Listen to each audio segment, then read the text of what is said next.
بسم اللہ الرحمن الرحیم. السلام علیکم. میرا نام ڈاکٹر رضوانہ زاہد صدیقی ہے. میں کلینکل سائیکالوجسٹ ہوں. آج ہم جو گفتگو کر رہے ہیں وہ سائیکالوجیکل ٹریٹمنٹ کے حوالے سے کر رہے ہیں, اور اس سے پہلے بھی اس سے قبل بھی میں اپنی ایک ویڈیو میں بتا چکی ہوں کہ سائیکالوجیکل ٹریٹمنٹ دو طرح سے ہوتا ہے. ایک سائیکیٹرسٹ کرتے ہیں, ایک سائیکالوجسٹ. سائیکیٹرسٹ میڈیسن کے تھرو ٹریٹمنٹ کرتے ہیں اور سائیکالوجسٹ سائیکو تھیراپیز کرتے ہیں.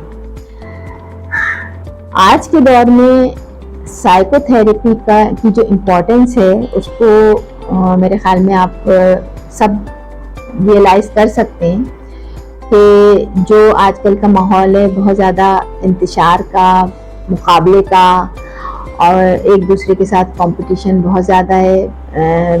ہم بچوں کا بھی براٹ اپ چاہتے ہیں اس طرح کہ وہ بچہ ہم بچے کو بہت زیادہ آئیڈیل بنانا چاہتے ہیں, اور اس دوڑ میں ہم بچے کی کیپیسٹیز کو جو ہے وہ بالکل نگلیکٹ کر دیتے ہیں کہ اس کے اندر صلاحیتیں کتنی ہیں, اور ہم اپنی ایکسپیکٹیشنز بڑھا لیتے ہیں کہ بچے کو ایسا ہونا چاہیے ویسا ہونا چاہیے.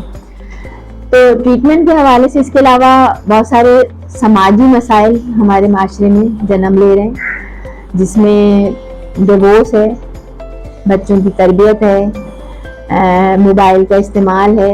یہ ساری چیزیں ایسی برننگ ایشوز ہیں آج کل جو ہمارے یہاں معاشرے کو نہ صرف معاشرے میں بگاڑ پیدا کر رہے ہیں بلکہ لوگوں کے لیے بہت بڑا اسٹریس بھی بن گئے ہیں. تو ان تمام اسٹریسز کو دور کرنے کے لیے ایک سائیکالوجسٹ جو ہے وہ بہت وائٹل رول پلے کرتا ہے. اور ہمارے یہاں ایک اسٹگما ہے کہ لوگ یہ سمجھتے ہیں کہ پیشنٹ سائیکالوجسٹ کے پاس جانا یا سائیکیٹرسٹ کے پاس جانا, تو یہ کانسیپٹ کو ڈیولپ کر لیتے ہیں کہ ہم کوئی پاگل نہیں ہیں. دیکھیں میں بتاؤں, آج کے معاشرے میں 80% لوگ سائیکالوجیکل اسٹریس میں مبتلا ہیں. اس میں بھی ہو سکتی ہوں, لیکن ہر ایک کے اندر تھوڑا بہت اسٹریس لیول یا بہت ساری چیزیں اس طرح کی ہوتی ہیں.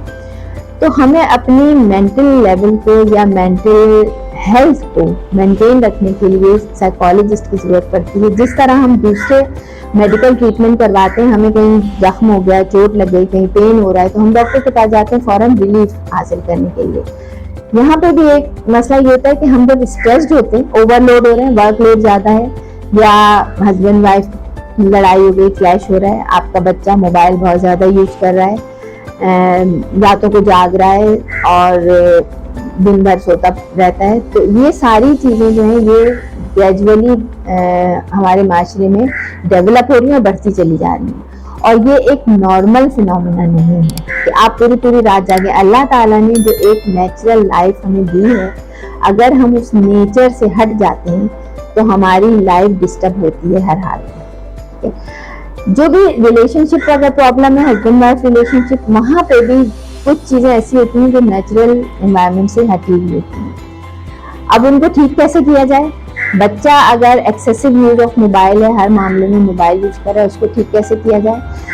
یہ کسی میڈیسن سے ٹھیک نہیں ہو سکتا. کچھ چیزیں ایسی ہوتی ہیں جو دوائی کی ضرورت نہیں ہوتی ہے, اس میں ان کی اویئرنیس, ان کا جو سوچ ہے, تھاٹ پروسیس, اویئرنیس, اس کو ڈیولپ کرنا زیادہ ضروری ہوتا ہے.